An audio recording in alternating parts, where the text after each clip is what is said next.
ये जो प्रोटेस्ट चल रहा है ना जंतर मंतर पे, भाई मैं इसको बिल्कुल भी सपोर्ट नहीं करता। अगर गवर्नमेंट जो है ना वो एजुकेशन मिनिस्टर का इस्तीफा दिलवा दे, तब भी ये प्रोटेस्ट रुकेगा नहीं, बढ़ेगा। क्योंकि सोनम वांगचुक जो वहां पे प्रोटेस्ट करने बैठे हैं ना, उनका मेन पर्पस तो ये था कि 6th शेड्यूल में डाला जाए लद्दाख को। आपको याद है जब सैम ऑल्टमैन इंडिया आया था, मोदी जी ने हाथ उठा दिए थे, तो वो कोई मेला थोड़ी लग रहा था, वहां कोई जलेबी थोड़ी उतर रही थी। एक्चुअली एक ग्रुप है पैक्सिलिका करके, ठीक है, फ्यूचर का जो वर्ल्ड ऑर्डर है ना, यूएस इसके थ्रू तैयार करेगा। अब इंडिया जो है ना वो इसका मेंबर नहीं था स्टार्टिंग में। जापान, यूएस, यूनाइटेड किंगडम, ये बड़े बड़े कंट्रीज थे। इंडिया एक्चुअली क्यों नहीं था? एक्चुअली इंडिया बना नहीं जान के। क्यों? क्योंकि इंडिया नेगोशिएट कर रहा था। क्यों? ये जो पैक्स लिखा है ना, इसका पर्पस ये है कि अब वर्ल्ड जो है वो चेंज होगा एआई के थ्रू, तो वो जितना भी चेंज होगा ना, उसमें जितना भी हार्डवेयर और टेक्नोलॉजी है उसको सेफ रखने के लिए कंट्रीज ने यूनियन बनाया, ठीक है। इंडिया उसका पार्ट क्यों नहीं बन रहा था? क्योंकि इंडिया को बहुत अच्छे से पता था कि भाई एआई को क्या चाहिए, डेटा सेंटर। डेटा सेंटर को बनाने के लिए क्या चाहिए भाई? रॉ मटेरियल यानी कि क्रिटिकल मिनरल्स, ठीक है। दूसरा क्या चाहिए? डेटा। डेटा किसके पास है? इंडिया से बड़ा डेटा क्या है भाई? 150 करोड़ लोग रहते हैं। तीसरा क्या चाहिए? इंजीनियर्स। वो किसके पास है? हमारे पास है, ठीक है।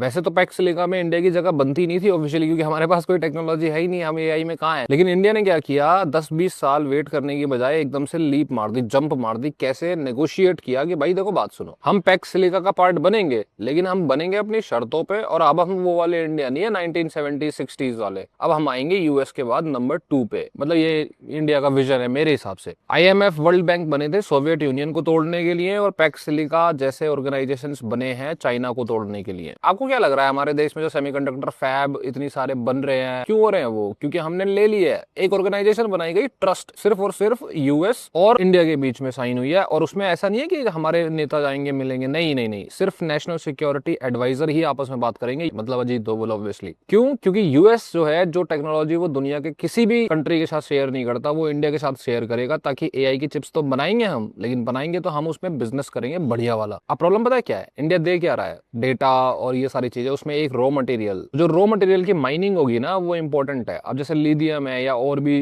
काफी सारे क्रिटिकल मिनरल्स हैं, वो सबसे ज्यादा कहाँ मिलते हैं? चाइना कहाँ करता है लिथियम वगैरह को माइन जो करता है? वो लद्दाख के उस पार ही तो करता है, और लद्दाख के अंदर ही तो वो क्रिटिकल मिनरल्स हैं। अब इससे ऑब्वियसली पोल्यूशन होगा, पर बात एक बताओ मेरे को आप, यार देखो आपको बिल्कुल जीरो पोल्यूशन चाहिए, आपको नौकरियां भी चाहिए, क्योंकि इसी से तो नौकरियां आएंगी ना। जब एआई में इंडिया अच्छा ना करे तो आप मजाक भी उड़ा दो, भाई सब नहीं मिलेगा। देखो एक एक चीज करके मिलेगी भाई। इंडिया देखो पोल्यूट तो थोड़ा बहुत होगा, उसके बाद जब पैसा आएगा तो उसे वो साफ भी कर लेगा। सबने यही करा है, यूरोप ने भी ऐसे ही करा है। हवा तो होती नहीं थी यूरोप में, काला धुआं होता था, अगर आप कभी हिस्ट्री में जाओगे। और लद्दाख में अगर 6th शेड्यूल लग गया ना, तो वहां पे कोई क्रिटिकल मिनरल्स की माइनिंग ये सारा कुछ पॉसिबल हो ही नहीं पाएगा। क्योंकि 6th शेड्यूल का मतलब होता है कॉन्स्टिट्यूशन के अंदर एक और कॉन्स्टिट्यूशन, जहां पे गवर्नमेंट की बात तब सुनी जाती है जब वहां की लोकल बॉडी मान ले। उन्हें मनाने में लग जाएंगे सालों। तो इस प्रोटेस्ट को ना तो मैं सपोर्ट करता हूँ भाई ना। मेरा मुंह खुलवाना चाहते हो तो फिर सुन लो भाई, मैं चाह नहीं रहा था नरेटिव के खिलाफ जाना, क्योंकि मेरे को हेट मिलेगी अननेसेसरीली। देखो सोनम वांगचुक जो है, उनको एक अवार्ड मिला था, ठीक है। अवार्ड का नाम क्या था? Magsaysay, Ramon Magsaysay award.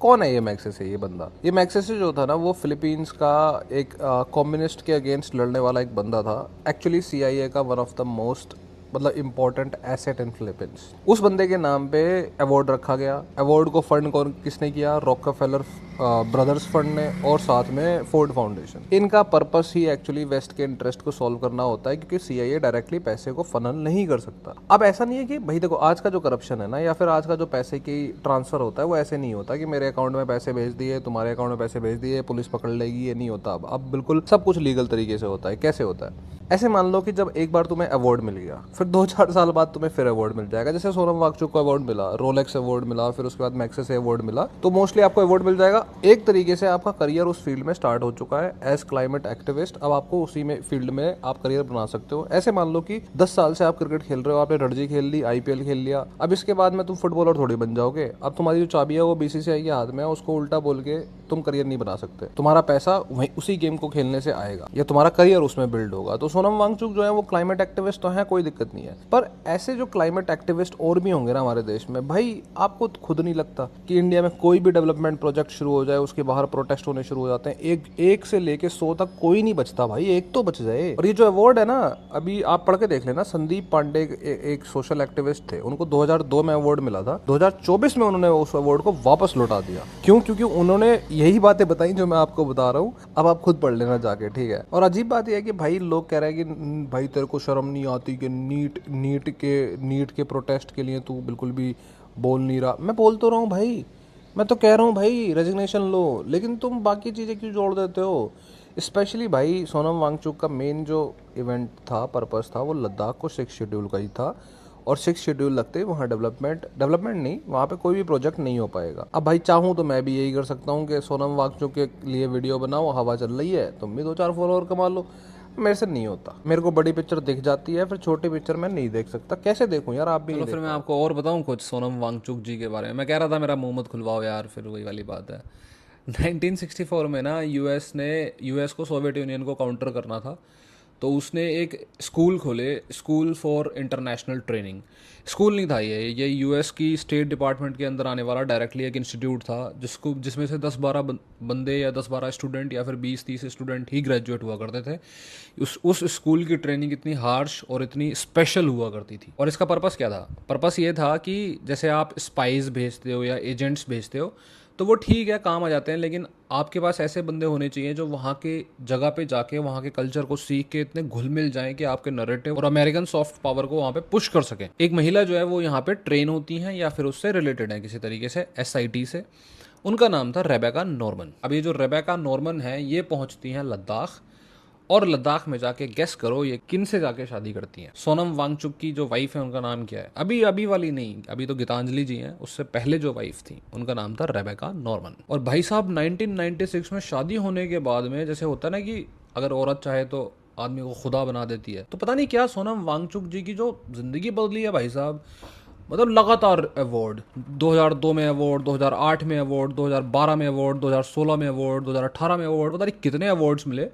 और उनमें से मैक्सिमम अवार्ड्स जो हैं वो डायरेक्टली फोर्ड फाउंडेशन या रॉकफेलर फाउंडेशन से ही कनेक्टेड थे। और गेस करो कि वो जो एसआईटी कॉलेज था, इंस्टीट्यूट था, उसको कौन कौन सपोर्ट कर रहा था उनकी बेसिक फाउंडेशन में?